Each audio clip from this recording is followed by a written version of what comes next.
guys, welcome back to my channel. Thank you so much. Thank you to all my new subscribers. You guys are amazing. Okay, so today's shout out is going to be going to 𝗜𝗷𝘆'𝘀. I don't know if I'm actually mentioning it correct. Okay, so guys, before we proceed, if you have not subscribed to my YouTube channel, please do by hitting the red button on your right hand corner and turn on your post notifications, so whenever I post a new video you will be updated. So in today's video I will be doing a kind of comparison between the system of education in Nigeria and the system of education in the Philippines. Let me start with the Philippines. Okay, here in the Philippines, the first step is kindergarten, and kindergarten lasts for 1 year. After the kindergarten, the next step is the elementary. Elementary here in the Philippines lasts for 6 years and is called grade 1 to grade 6. After the elementary class, the next step is high school. Here in the Philippines, the high school is divided into 2 sections, the junior high school and the senior high school. The junior high school here is 4 years and the senior high school is 2 years. Then, when you are done with the high school, the next step is university. And university depends on your course. There are some course that you do that warrant you to stay like 5 years in the university, and there are some that warrant you to stay like 2-3 years, so it all depends. Okay, in Nigeria, the first step is kindergarten, as well in the Philippines. But in Nigeria, we call it nursery school, and our kindergarten lasts for 3 years. After the nursery school, the next step is elementary. But in Nigeria, we call it primary school. Then our primary school lasts for 6 years, the same thing with the Philippines. After the primary school, the next step is secondary school. Just like the Philippines call it high school. Okay, so in Nigeria, the secondary school is divided into 2 sections, the junior high school and the senior high school. Our junior high school in Nigeria is 3 years, and our senior high school in Nigeria is 3 years. So total of 6 years, just like the same with the Philippines. Then after high school, the next step is the university. As well, the university years depends on your course. So that is for that one. Okay, so when you are done with that level, the next step is university or probably college. Okay, so coming to compare it is the system of exam, the system of teaching, and a whole lot of things is quite different in Nigeria. In the Philippines, their exams is more of objectives. In fact, 99% of the questions are objectives. While in Nigeria, 95% of the questions are theoretical questions.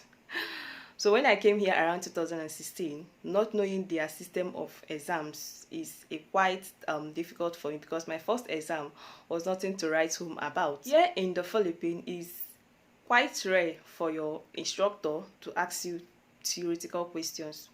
Though you do ask, but like maybe 1%.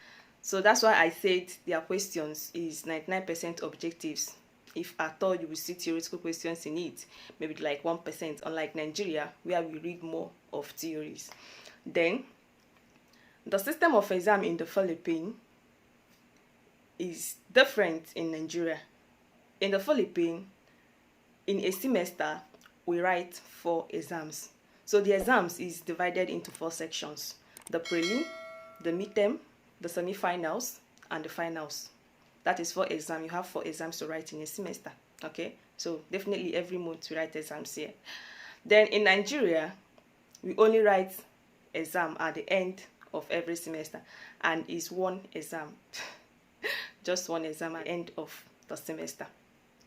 Okay, in the Philippines, we do more of quizzes. We write a lot of quizzes here. Almost every day you write quizzes, different type of quizzes in different subjects. We do presentation always. As a student, you have to be doing your presentation in the Philippines. you have your assignments to do or projects, depends. Then why in Nigeria we don't do more of quizzes, more of presentation, more of assignments? So it's different. Not that we don't do it, but it's not always like the way we do it here in the Philippines. In the Philippines, we do it more.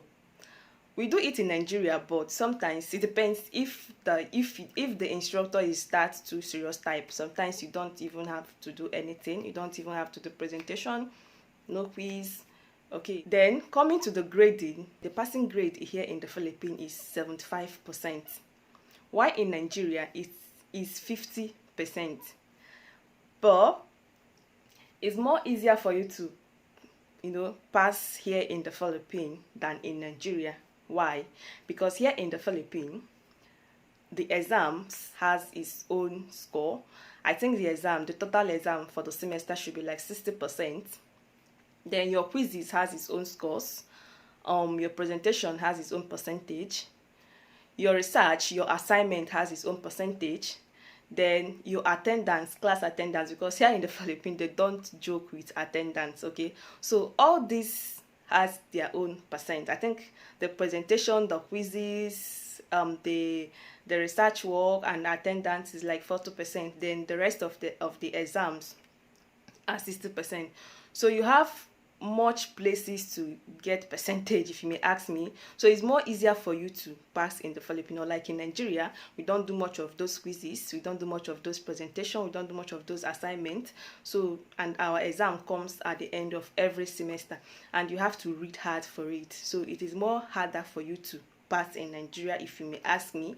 Though we do pass, but you have to read hard for it.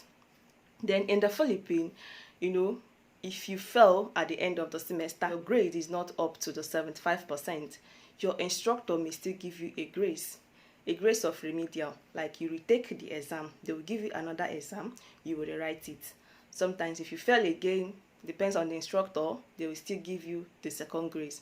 But in Nigeria, once you fail your exam, you have failed.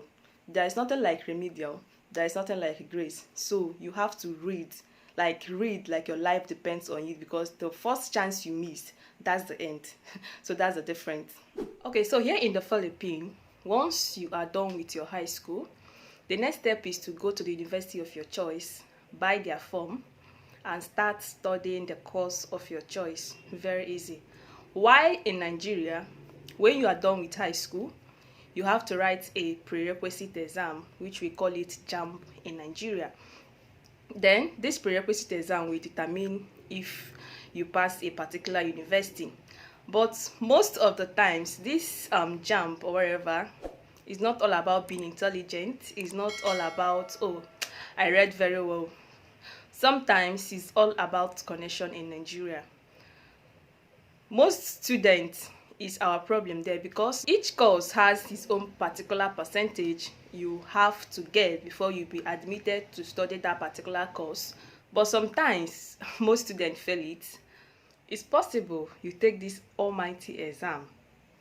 Inside you'll be like, I know what I wrote. Yeah, I'm sure of this exam. But at the end, you won't be given any admission, because maybe you don't have a connection. Most people, they want to answer a university graduate. You end up studying any course they give to you, because you don't have a choice. At the end, you come out of university not being fulfilled. I know why some people this happen to. Someone wants to study a medicine. At the end, they end up giving him microbiology, biochemistry. Someone wants to study nursing. You give the person microbiology, science lab technology. But that's the problem. Sometimes most students, they don't have a choice. They end up studying any course that they give to them. Why some reject it? So that is it. So it happens to me also, because most of the time I applied, they gave me a course I don't want to study. So if you are that desperate, you start, studying what you don't want to study. That's it. The last one I have to add, I have to add it because that's the way it is. Here in the Philippines, I don't know for other countries, definitely it should be the same thing with other countries. But here, you relate more with your instructors. You joke more with your instructors. You know, you relate your opinions, your feelings, your emotions to your instructors. Here, you as a student, your opinions are valued by your instructors. Your instructors respect you. That's it. But in Nigeria, should I say we are afraid of our instructors? Yeah, we are afraid of our instructors. We don't relate much with them. Your opinion as a student doesn't count. In fact, you don't have mouth. In fact, you don't have to behave anyhow as a student. So that's the difference. Okay, guys. I don't know if there is any other thing I'm forgetting, but okay, that's it. See you in my next upload. Bye bye.